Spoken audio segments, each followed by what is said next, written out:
Ancient Egypt, 13th century before Christ. Imhotep and the pharaoh's favorite concubine, Anksunamun, fell in love. One day, the pharaoh finds them alone together. To keep their secret, they destroy him. Pharaoh's guards knock at the door. Anksunamun tells Imhotep to run, for he will be able to resurrect her. The woman takes a knife and stabs herself in the stomach. She is no longer Pharaoh's slave. Anksunamun's body is carried off to the city of the dead. Imhotep takes the Book of the Dead and begins the rite of resurrection. Guards following Imhotep and his supporters do not allow the rite to be completed. Imhotep's priests are mummified alive, and Imhotep himself is sentenced to the worst of ancient executions.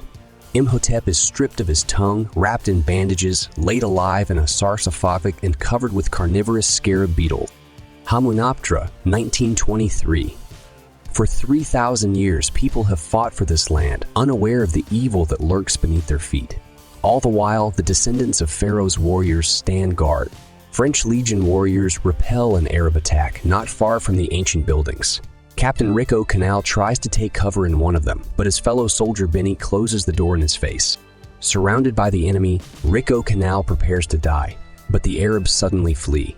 A bewildered Rick hears a disembodied voice and sees the sand around him begin to heave. Turning around, Rick notices a group of men watching the battle. They release him into the desert, believing that he will not survive there. Cairo, 3 years later, the Museum of Antiquities. Librarian Evelyn and Jonathan Carnahan receive a hieroglyphic box in which they discover a map that points the way to Hamunaptra. Jonathan confesses that he stole it from Rick, an inmate at the prison. They go to see him. Rick asks to be released and kisses the girl. During the execution, Evelyn bargains with the warden. He agrees to let Rick go, only after receiving a promise to give him some of the treasure he found. In the morning, Rick arrives at the harbor. Warden Hassan joins the group.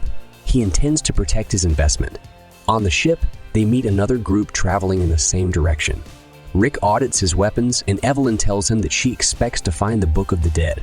The man cautions, "Evil reigns there. Evelyn doesn't believe in the ancient curse." Rick laughs, saying the book is made of solid gold. But that doesn't matter to her, does it? At that moment, Rick spots a man and pulls out his old friend Benny, who once abandoned him in the city of the dead.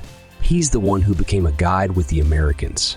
Rick throws him overboard, but immediately sees wet footprints on the deck.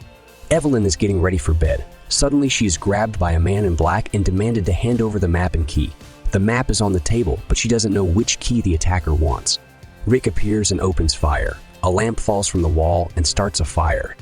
O'Connell and Evelyn run from the cabin. Jonathan sees the box and grabs it. The gunfire continues on deck. Then Rick throws the girl overboard and jumps in after her. The men make it to shore. The Americans also escape the burning ship, but swim to the other side. In the morning, they reach an Arab settlement, buy camels, and head out into the desert. Rick's team meets the American expedition in the desert. They wait for dawn, because only at this time can they see the way to the city of the dead. The sun rises. The men are impressed and flee the place. Who gets to Hamunaptra first depends on their animal camels. The camels win. Evelyn explains the meaning of Hamunapra's statues, and their group descends into the dungeon.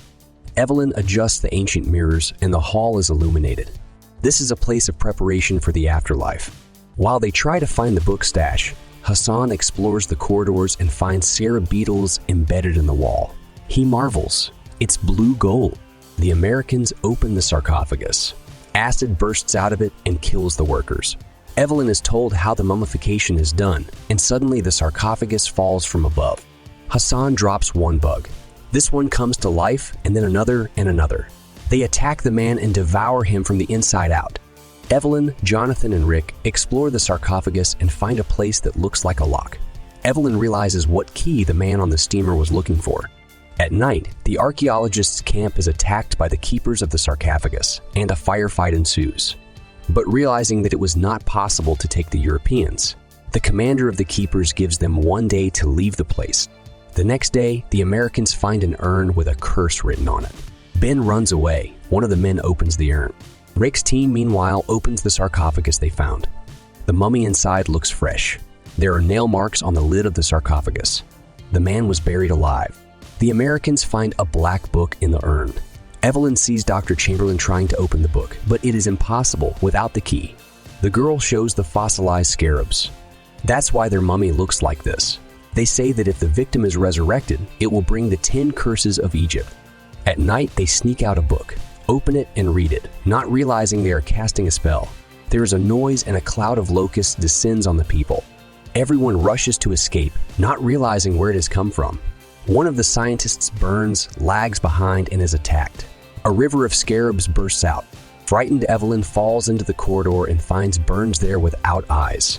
A mummy with Burns' eyes and tongue emerges from the darkness and calls her to come with him, calling her Princess Anksunamun. Rick shoots the mummy. People run away. The expedition returns to Cairo. Rick convinces Evelyn to go, but the girl is determined. They must find a way to defeat the mummy. The men talk about leaving. Rick is interested in the well-being of the injured scientist. Meanwhile, he receives Ben and the masked man in his hotel room, who thanks Burns for his eyes and tongue. But it's not enough. Imhotep must complete what he has begun. He runs to warn Evelyn, but hot rocks start falling from the sky. Going up to Burns' room, Rick and Evelyn see a regenerating mummy. Rick tries to stop her, but is unsuccessful. The mummy thanks Evelyn for saving her and then sees a cat. After scattering, the mummy flies out the window. The team goes to the Museum of Antiquities and catches the keepers of the sarcophagus. The men are told that they have been guarding the mummy for 3,000 years, but the actions of the uninvited guests have awakened it. Imhotep recovers by killing all those who opened his urn. Evelyn recalls that Imhotep called her Anksunamun. The Guardians realize he intends to resurrect her and has chosen Evelyn as his sacrifice. Vic goes to find the Egyptologist and catches Ben in his office. He confesses that he's looking for a book here so Imhotep can resurrect his girlfriend.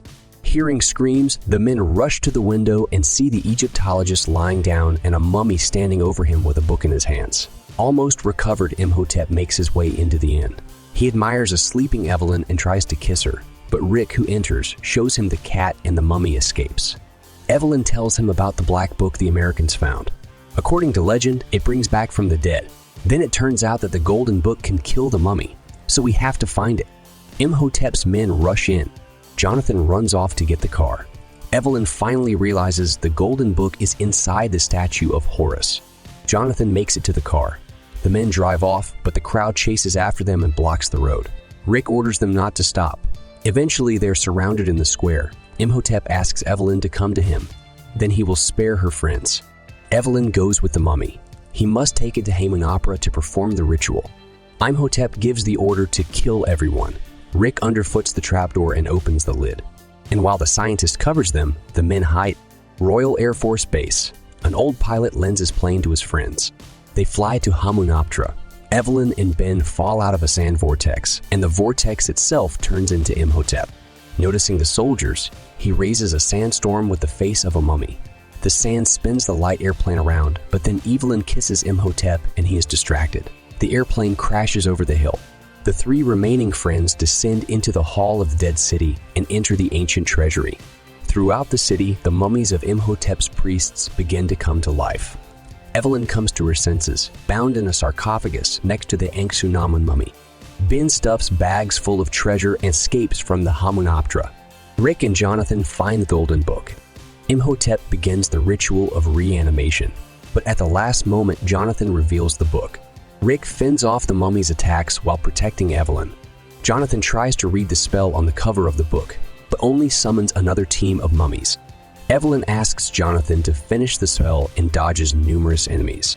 Rick fights off the mummies. Evelyn prompts the last symbol. Jonathan finishes the spell at the most tense moment and the mummies destroy Anksunamun. Jonathan retrieves the key while Rick distracts Imhotep. Evelyn opens the book and reads the spell. Imhotep becomes mortal again. Rick mortally wounds him with a sword blow to the stomach. Imhotep stumbles and enters the river of death. He leaves the world of the living again. The city begins to crumble.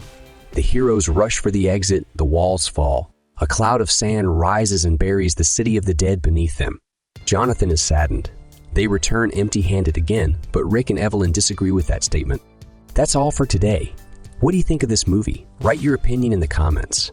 Don't forget to like it and subscribe to the channel if you want to see more such videos.